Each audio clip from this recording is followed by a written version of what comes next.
pays closing costs?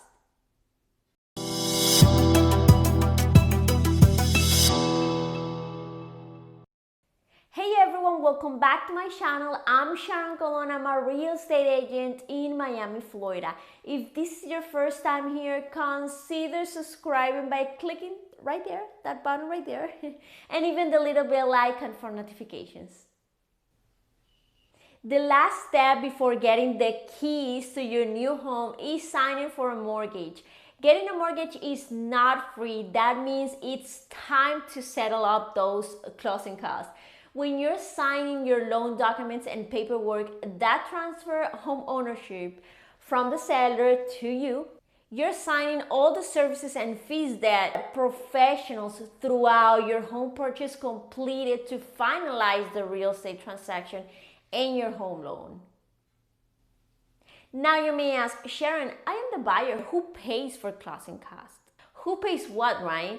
Both buyers and sellers have closing costs. How much you will pay in closing costs depends on the price of the home, how tight the local market is, and the location.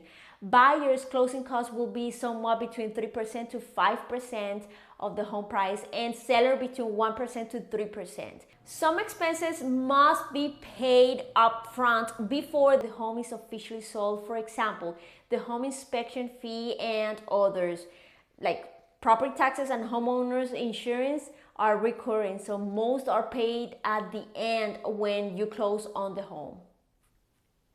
Why the buyer pays the majority of this cost?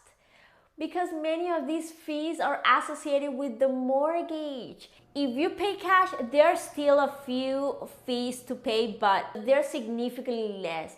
Some of the closing costs when you get a mortgage to buy a home are appraisal fee, credit check, application fee, loan origination fee, title search, PMI, and this is for buyers making a down payment of less than 20% of the home purchase price, and among others.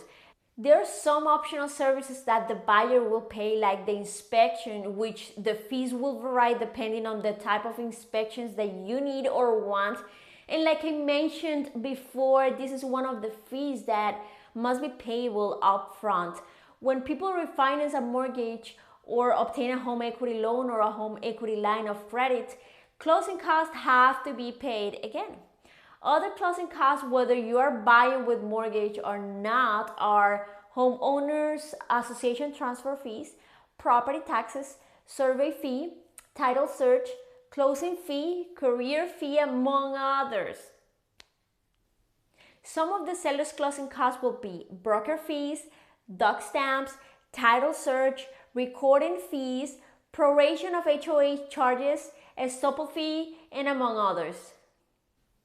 If you want to purchase a brand new home, the buyer's closing cost in Florida can be much higher than buying a resale home and will vary depending on where you are actually buying in Florida and the builder. Some builders will charge an additional 1% builder fee to cover the builder's closing expenses. If you're working with a professional real estate agent, your realtor could ask the builder's agent to give you an offer that they may have at the moment, for example, help in closing costs.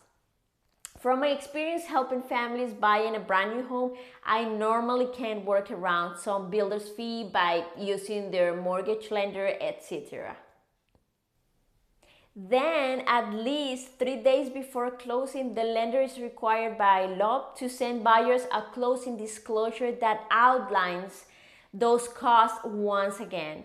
Meanwhile, the sellers should receive similar documents from their real estate agent, right, outlining their own cost.